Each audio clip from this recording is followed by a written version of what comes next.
Welcome back, my friends, to the D-Rate the Hate podcast. I am your host, Wilk Wilkinson, your blue-collar sage, calming outrage and helping to navigate a world divided by fog and those who would spread that fear, outrage, and grievance. Each week, I'm sharing stories from my path and using the power of conversation and collaboration with my many great guests. Together, we chart a course toward understanding, bridging divides, and fostering a community where wisdom prevails over discord. Friends, it really is about bettering the world one attitude at a time. We did not create the hate, but together we can derate the hate. The only good thing about a bad attitude is we have the ability as individuals to change it. For me, it starts with gratitude and personal accountability.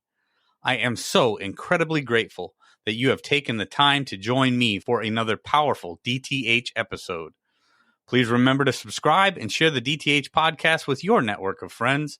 If you would like to support the show, check out the Support Us page on the D-Rate the Hate website. With that, my friends, let's get to it. In this great conversation, I am joined by my friend Matt O'Neill of The Good Mood Show to discuss the power of love and positive attitudes in overcoming hate and negative emotions. Our conversation highlights the importance of personal responsibility and choosing gratitude to improve one's mindset. We explore multiple real-life examples of individuals who have overcome hate and discrimination through love and forgiveness.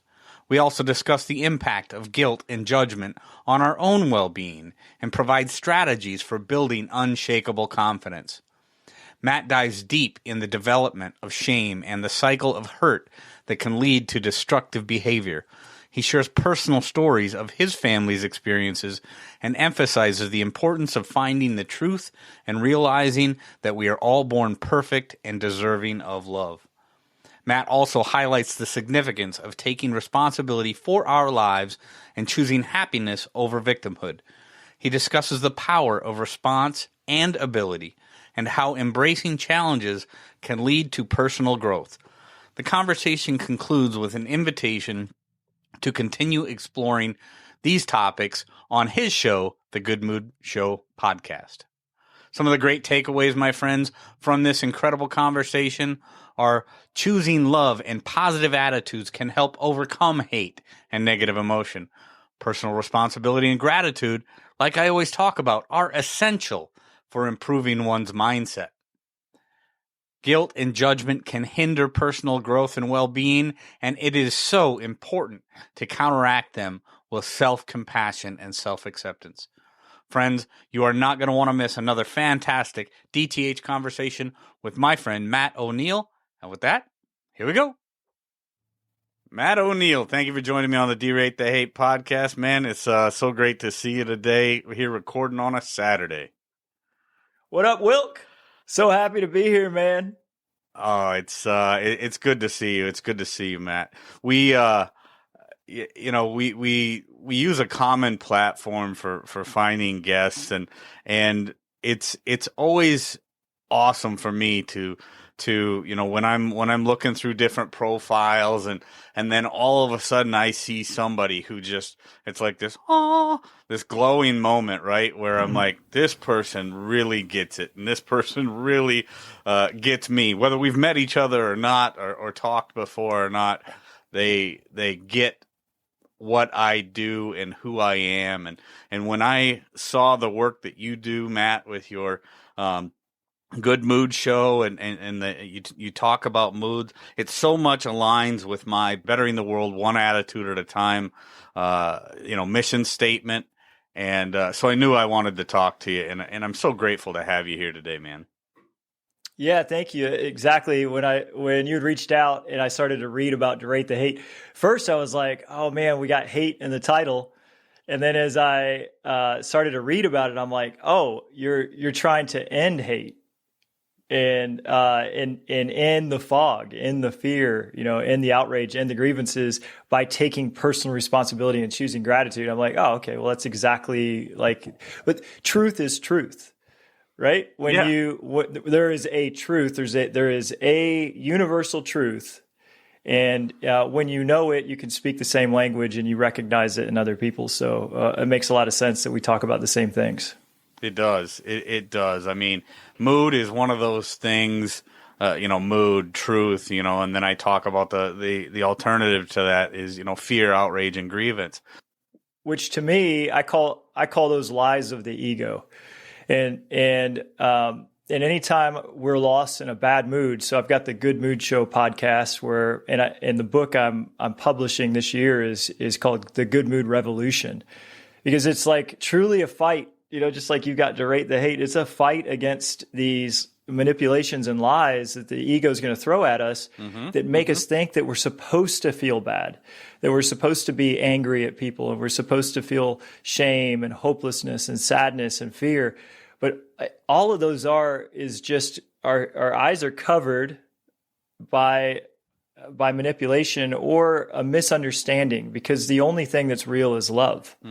It's not always easy. I can't stay in love at all times. But anytime I veer from it, I know, because all of a sudden my heart feels agitated, I'm not feeling loving. And at that moment, I've got my work cut out for me to figure out how to get back to love again, because that's how we feel good.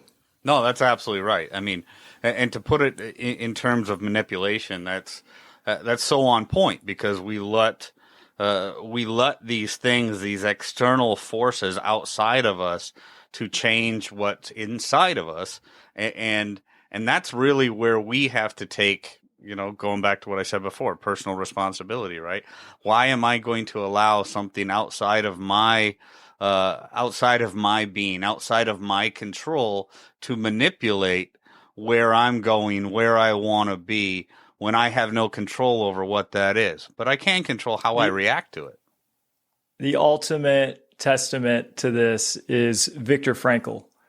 Yep. And his book, Man's Search for Meaning, is so profound because literally everything external was taken from him. His wife, his parents, and his brother were all thrown into a concentration camp. They took his manuscript, his life's work, and threw it in the trash. They put his family members in ovens and killed them. They took every freedom and liberty that he had, but the one thing they didn't take was his choice of attitude. They couldn't take his mind. Yep, the one. And Viktor Frankl's one. He's one in a million, right? Like I don't know that I would respond the way that he's responded. In fact, I'd say most of us wouldn't. But it does show us that regardless of what happens on the outside, we are so powerful on the inside that we can choose how to feel. Another great example of that is Nelson Mandela, wrongfully imprisoned for 29 years. Yes. Coming out loving the apartheid who threw him in prison because he knew that was the path to unity. Like I one more example, of course, is Martin Luther King. Right? Your entire race, all the people that you love are called less than. Like it'd be so easy to hate. And yet he said that you can never stop hate with hate. Only love can do that. And so, it's really powerful when you see these extreme examples of love overcoming the shrouds of lies that we can get manipulated by. No, that's absolutely right. I mean, those are three incredible examples. When I think about the book by Viktor Frankl, A Man's Search for Meaning, and the torturous behaviors, and he talks about the one thing my captors could not take was my mindset, what I was going to allow to happen within my head. And he's seeing, and he also talks about, the other people within those concentration camps that he was in there with, those people that knew that they only had minutes or days or at most to live, but they're still going around trying to encourage others to stay strong and live through it, and not allow those people to win over in their minds. And that itself was such a powerful part of that story.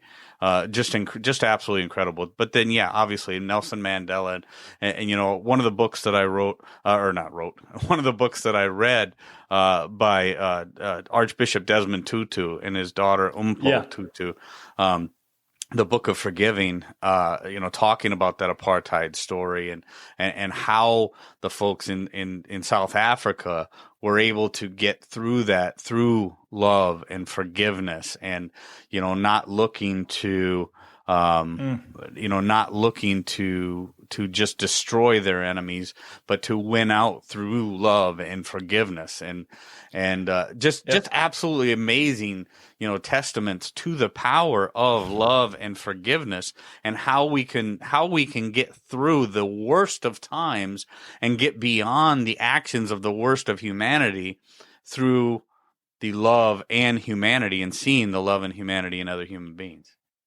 Well, let's take it to some real life examples. Like, these, of course, are the superheroes. This is like, right, Desmond Tutu and Martin Luther King. Like, these are the all-time greats. Yep. But let's talk about some everyday examples. So what are some things, because I get upset sometimes, of course. What are some common things that get you off kilter? Me? I'll be honest with you, Matt. There used to be a lot of things that used to get me off kilter. I used to be a very toxic person, very short-tempered, things like that. And yeah, me too. And now the things that get me off kilter more than anything is when I see somebody, beating themselves up for their mistakes, and not taking into account that we are all imperfect human beings, and we are going to make mistakes, but every mistake is an opportunity for learning, and people not realizing that holding themselves accountable for their own errors is the fastest way to learn and become a better whatever. A better human being, a better father, a better husband, a better wife, a better employee, a better boss. Not taking advantage of those things and learning to become a better person. We can be our own best friend. We can be our own coach. I got some personal stories about both of those. Yeah, the beating myself up for mistakes. Man, so in my book, I talk about the progression of moods. And the second lowest mood is guilt. Mm-hmm. And guilt is this thought that I'm not doing good enough and I deserve to be punished for all my mistakes. And man, if you want to know if you have any guilt, just see how many times you judge. Mm-hmm. Mm-hmm. Because the opposite side of guilt is judgment. It's two sides of the same coin. So we judge people all the time, right? I do. You think it's just like a normal, it's just a normal human trait. Like, we have to judge. We got to make snap judgments, right?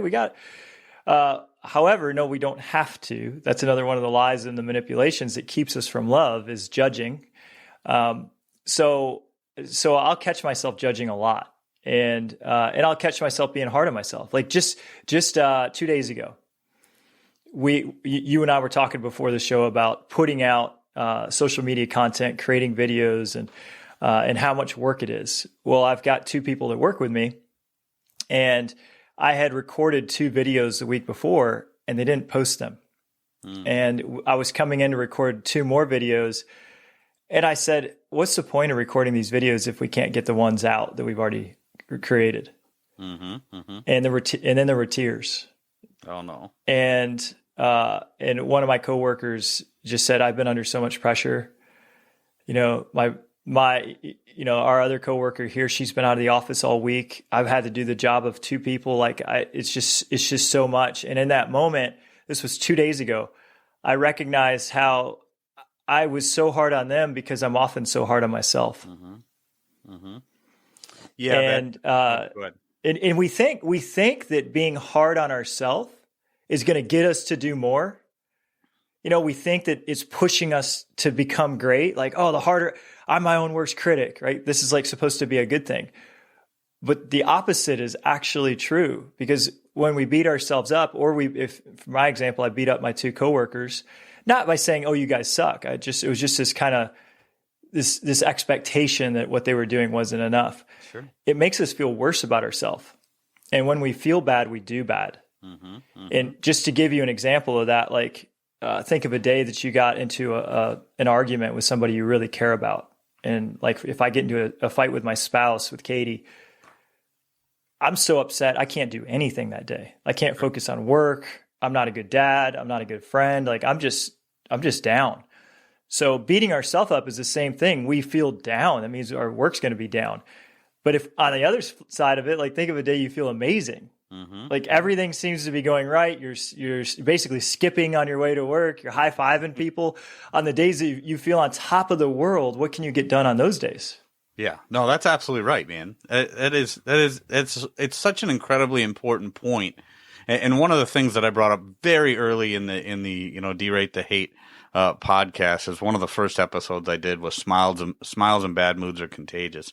And being able to, when I walk around the, in my regular career, walk around the office or walk around the warehouse, I'm always trying to present myself as the one person I'm going to say hi. I'm going to smile at the person. I'm going to ask them how their day's going, because I know that the way we are, our mood is contagious for those that are around us. And depending on our mood reflects or has a huge reflection in our productivity, in what we can get done in almost every aspect of our life. So you're right. If we allow those things, say a fight with our spouse or whatever to bring us down, that in turn, I mean, that ugly bubble that ends up being around us because of that bad mood, then transmits to everybody else. I mean, we've got this circle of influence, this bubble of influence that's around us. And that will manifest itself in what we can accomplish and what those around us can accomplish. Absolutely. Well, Will, typically when I'm sharing some of the things that I help people with, I talk about the 8 bad moods and the 8 good moods. In one podcast episode, of course, we can't go into all of them. We just went into guilt. Right. And how, but I'll tell you, we do need to talk about the opposite of like what to do about it if you do judge people and you do have guilt. So I do want to finish that loop and just give our listener like the steps out of it. Please do. And so if you do find yourself like me being hard on yourself, this is totally normal. Think about the way we were raised. You got to you're graded, F through A. Anytime you're not getting a good grade, it's because you're not good enough. Your parents can get upset with you because you didn't do things the right way. Like it's just, we were raised to rank ourselves all the time as not being enough to standard. So our minds now are conditioned to, and because of survival, we're conditioned to look for everything that's wrong. Yeah. If it's going right, our brain doesn't think about it because that's a waste of energy. It needs to look for what's not going right. So it will always tell you when you said the wrong thing, when you made a mistake, and it will remind you. Like I used to get reminded for years. Sometimes I still do. Sometimes I still get reminded about things I said a couple years ago that were cringy. Right. And my brain will bring it up and I'll be like, oh man, why did I say that? And I'm like, that was 2 years ago. Why am I still beating myself up about this? But these are the tricks. These are the tricks that mind plays. So to counteract that, every morning I write down 3 things I did well the day before. Perfect. And so if this is so simple, it takes less than 5 minutes. Every morning, a piece of paper, a pen, I just write down 1, 2, 3, and I wait until I can think of 3 things I did well the day before. And they don't have to be big things. Like this morning I was sitting there with my journal, and I'm like, well, I got hit in the face in basketball and had to go get stitches. And I'm like, I was really, really appreciative of those doctors. That was one of my wins from yesterday. Then my daughter came home from school and I worked on soccer with her. I just worked on one move. And so that was a win. That was another thing I did well yesterday. And then the third thing is I worked on editing one of the chapters of my book. So that's every day. I just come up with, hey, yesterday, what were the things I did well? Well, eventually your brain starts to keep an open loop, waiting because it has to catch what you're doing well in the moment so that it can save energy because it knows the next day you got to come up with them. So it starts to just notice what you're doing well in the moment, and it totally counteracts all the guilt. No, that's a beautiful thing, and I believe you called that in another video or something that I was watching of yours, Matt. Unshakable confidence and building that unshakable confidence. And I've heard similar things from other people that do the same thing with gratitude, right? Gratitude journaling, or what am I grateful for today? What did I do well yesterday? What do I want to accomplish today? And what has led me up to getting to that, getting to that skill level that I'm going to accomplish this today. Our mind is one of the most incredible things that's ever been created. And it can be used for good and it can be used for bad, just like just about any tool on the planet. And, I've talked so much about the reticular activating system because we can only focus on so many things. But that muscle that we're using, Matt, when you're doing this unshakable confidence exercise, it highlights for our brain, and our brain, just like any other muscle memory, we continue to bring up those same things each day. And it becomes as natural as anything else. Brushing our teeth, brushing our hair, the way we put our car in drive or park or whatever. That muscle memory, that reticular activating system, building that unshakable confidence, absolutely incredible exercise. Thank you. I appreciate that. So of the bad moods, shame, guilt, hopelessness, sadness, fear, desire, anger, and pride, which of them is the most interesting, do you think, for your listeners to talk about and to learn how to overcome? I think we're on point with the shame thing. I mean, it's we are our own worst enemies, and that self-shame, I think, is one thing that people really need to work through. Shame is slightly different than guilt. Mm-hmm. And shame, on the progression of moods that I talk about, shame is actually the most destructive. And what we were just talking about, feeling guilty that we're not doing things well enough or that we're being hard on ourselves, is the second most destructive mood. Shame is actually like where the monster comes from, where we can do the most despicable things ever. And it comes from a place of not thinking that we are enough, that we're broken somehow inside, that we were designed incorrectly, that we're flawed. Mm-hmm. And shame runs in my family. Okay. Like it gets inherited, it gets passed down from generations, and usually innocently. So, for example, my grandfather came over on the boat from Ireland to New York. And people with an Irish accent in 1905, when he got here, were discriminated against heavily because of the way they talked. They were the scabs, right? Mm-hmm. You're taking our jobs. Go back to where you came from. Well, They couldn't go back to where they came from because there's a huge potato famine. 1 million people in Ireland died because they didn't have enough money to eat. Mm-hmm. So my heritage, the O'Neills that came from Ireland, scraped together every penny they had to just get on this boat in the worst conditions and get to New York. And on the boat, my grandfather's mother and brother got tuberculosis and passed. Okay. So now he gets to New York. Everyone in New York is saying, you're not enough, that you're wrong for being the way you are, that you were born wrong. Mm-hmm. There's something wrong with you. As a little kid, when you're being discriminated against, you start to think, I'm not good, and this is shame. Also, when his mom died as a young boy, he was 3 or 4 or 5, somewhere in that range. I don't know exactly. He started to think, I don't deserve a mom. There's something wrong with me. Like our young brains take what happens in the real world and can't see what's right about it. That's or right. What's real about it, and it starts to think it's all about us. And so this is how shame develops.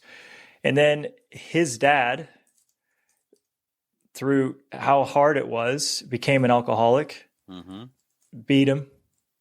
Yep. He sees his dead wife in my grandfather's eyes. And so now he's thinking, and I deserve beatings. Sure. And then his dad died. And he's orphaned all alone on the streets of New York. Wow. And this poor kid is a beautiful soul, just like all of us are, but he thinks I'm not enough. Mm-hmm. There's something wrong with me. And that's the emotion of shame. And from that place, when you're not good enough, that kind of thought process is where then you can just do terrible things because you already think that you're damned.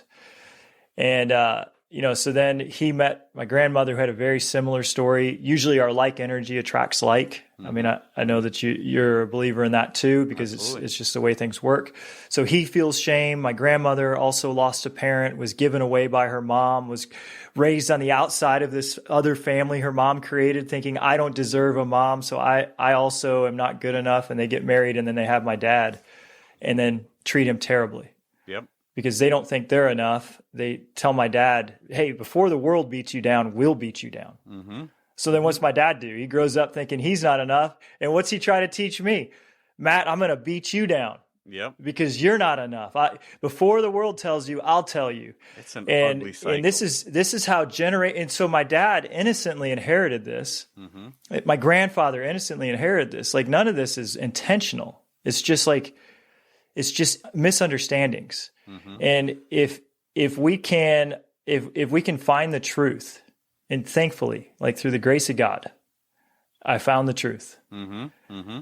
And when I was 25, I started to read some books on self-development, and that led me down a long path of 20 years of studying good moods until I finally came to the truth, which is we're all born perfect. We're all born innocent. Our soul is pristine. No matter what we've done, we've always been enough. God's always loved us. We just have to remember that truth that we are love at our core.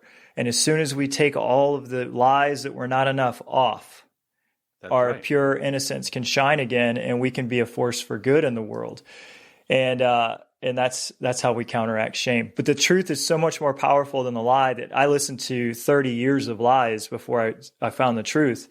And within 3 months of telling myself the truth that I am lovable, that I don't deserve to be abandoned, that I deserve good things, just 3 months of just repeating the truth, and it counteracted all the years of lies. And that's such an amazing story. And thank you for that beautiful testimony. I mean, that story alone, Matt, is worth the price of admission. I mean, I got to be honest. It obviously shows a little bit of vulnerability, right? To share your family history like that, and the thing that I always think about, and the things that the thing that I talk about with things like this is it starts that cycle of hurt people hurting people, because that's what happens, right? But that hurt is often based on a lie, and so many people are subject to that same kind of lie. I mean, we see it in society every day. We see it in news and people trying to going back to what we were talking about earlier, right? The fog, people talking about the us versus them, and we've got some people that are oppressed and some people that are oppressors and things like that. What it does is it keeps building upon that lie, that cycle of victimhood, that cycle of ugly, convincing people that they are not enough. They are somehow less than the other people, or less than what they should be, and they just let's talk about that animosity. Let's talk about that victim, because I know taking responsibility and accountability is a big piece of who you are. Me too. It's really the start of all good moods. But sometimes we are a victim. Mm-hmm. When I was a child, I was a victim. I was small. I was innocent. I was a beautiful little boy. Mm-hmm. I didn't deserve my dad's abuse. Mm-hmm.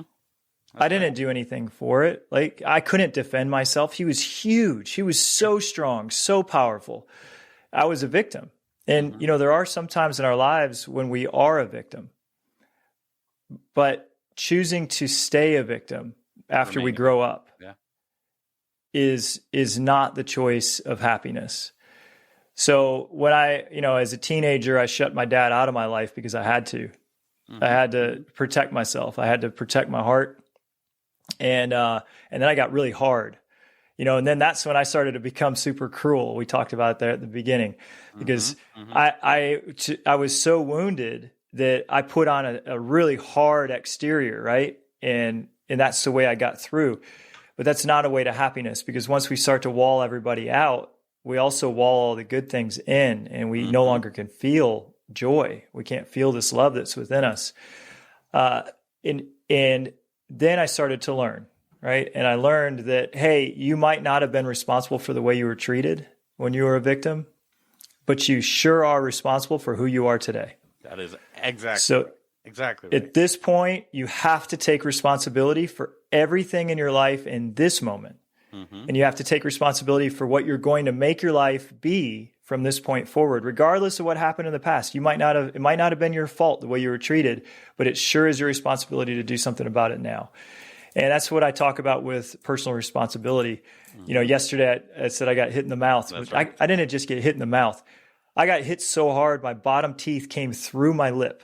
Yep. Blood was pouring down my chin because there was a hole in my lip. I tried to go back out on the court, and the guys were like, "Dude, you can't. No, get away, dude, you're like gushing blood. Like, you can't play this game." I'm like, and so I stole the ball. I stole the ball from the guy that was playing against me. He just kind of rolled around, and it just ended up in my hands, and I just started to run the other way. And as I was running, he throws his fist so hard right up in my face that it smacks, just smacks my teeth through my lip, like completely uncalled for. Was I a victim? Well, it's a matter of mindset at that point, right? It's like, how do I choose how do I choose to react to this thing that's out of my control? I didn't ask to get hit like that. He didn't need to swing his fist like that, right? We're just playing a friendly game. He lost the ball. There is this kind of animal instinct in us, though, sometimes, that there's an animal in us that gets angry. And in that moment, I'm sure the animal took over and just was like, don't take that ball. And just hit the crap out of me, right? Yep. And so, but playing the victim is not going to make me happy. Right. Because I would have stewed on my way to the hospital. I would have been fuming while I was getting the stitches. All last night with my family, I got this beautiful family of 4 young kids and a beautiful wife. And my life is incredible. I have so much to be grateful for. But I wouldn't have noticed any of them. I would have just been so upset. Like, oh, I can't believe he did that. That son of a gun. Like, he knew he was doing that. Right. Well, I would have lost a day of my life. And if I could have lost weeks of my life stewing about the injustice of this.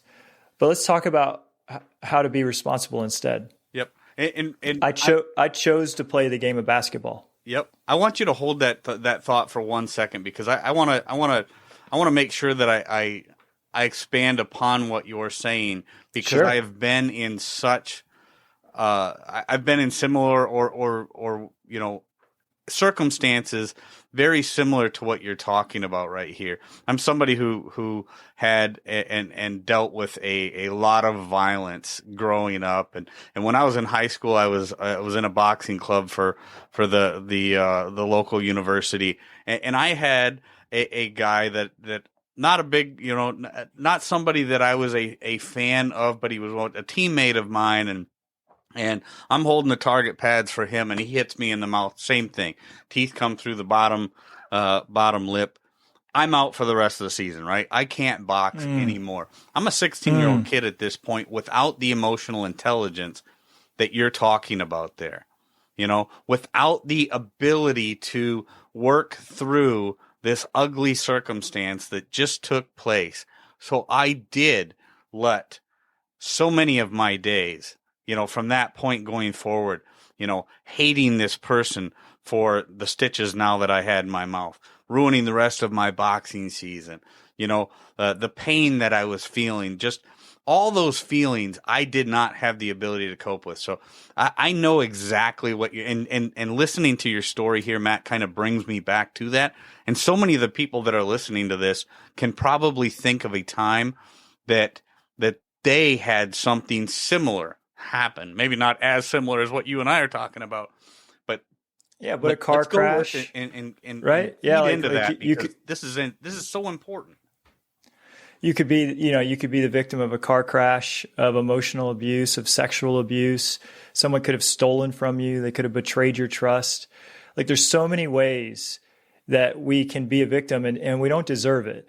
So the first step really is healing that shame of knowing that, because if we feel like that we're not enough as we are, we can think, I deserve this treatment. We never deserve to be victimized, ever. So you did nothing wrong. There's nothing that's your fault. But the path to happiness is taking responsibility. So even though it wasn't your fault that you got hit in the face, you still co-created the situation. And I co-created the situation yesterday. You chose to box. And saying, I'm responsible for my choices. My choice was to box. When you box, you could get hit in the face. There's an inherent risk of harm, right? I as a 42-year-old man, I choose to play basketball with people younger than me. Some of these guys have got some testosterone. I know this. There's an inherent risk of me playing basketball with young men who are competitive that I could get hit and hurt. So I assume that responsibility every time I get on the court. If you choose to drive, there's an inherent risk with driving that you could get into an accident. That's right. So the first step, I think, to personal accountability is saying, I did have some choice in this situation, most likely. So that takes because usually when we feel like a victim, we think, I'm 100% innocent. I had nothing to do with it. They had everything to do with it. They're the attacker. I'm the innocent victim.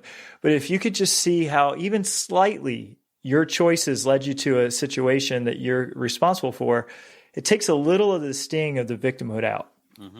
And then beyond that, I like to spell the word responsibility as 2 words, as response and ability. My ability to respond. Because no matter whose fault it was, you always have the ability to respond in a positive way. And it's your responsibility at this point to stop suffering and thinking about how harmed you've been and to start focusing on what the heck am I going to do about it. One of my favorite books of all time is The Surrender Experiment by Michael Singer. Are you familiar with The Surrender Experiment or The Untethered Soul? I am not, but I'm going to be. The Untethered Soul was the first book of his I read, and it's incredible. He talks about choosing unconditional happiness, that happiness is an unconditional choice. And it's just really, really profound. I think it's like on the list of all-time greatest spiritual books, it's number 2 or 3 of all time. It's just extremely popular because it's very true. Well, Michael Singer tells his life story, his memoir, in the book The Surrender Experiment. And he tells how this incredible gem of the untethered soul came to be. He starts back when he's in college in the 1960s or 70s, and he comes upon the first Mac computer. And he buys the first Mac computer in the local store, and he's just fascinated by it. And he just says, I'm just going to surrender to whatever God puts in front of me. God put this computer in front of him, and he started to just understand everything about it. Then one of his buddies needed a code written for his doctors, like to take patients in. And he's like, well, he just said, I'm just going to surrender whatever God puts in front of me. I'm just going to do whatever life presents me. That's the whole thesis of the surrender experiment, is just surrender to whatever's in front of you. And so he writes this code for his friend to take patients in. His friend tells his friend. That friend tells another friend. It ends up becoming a nationwide code that every doctor uses, and it is now what we know of as WebMD. Have you ever seen WebMD? Okay. Michael Singer is sitting in the middle as the CEO of a $4 billion company that he created from a Mac computer in his garage. And the whole while, he's just meditating and trying to live the happiest life he can. Well, one of the employees in this giant WebMD company in 2000, the year 2000, I think, embezzles millions of dollars. Oh. Michael finds out about it, or someone in his company does, and he goes to remove this guy. Well, this guy then is dating somebody in the finance department. They create all kinds of fake evidence saying that Michael, the CEO, had put him up to it and was going to share the money with him, and goes to the FBI to take Michael down. Wow. The FBI then investigates him, and he's facing the rest of his life in prison. And he goes on to a 5-year trial to prove his innocence. All the while, he gets fired from his job at WebMD, the company he created from scratch himself in his garage. He's removed from all of his titles. He's removed from everything. Like everything is stripped from him unfairly. And what happens is he writes the book, The Untethered Soul, as he's facing these uncontrollable circumstances. And as one of the things he said during that time, because his mind, the ego, kept saying, "Why is this happening to me?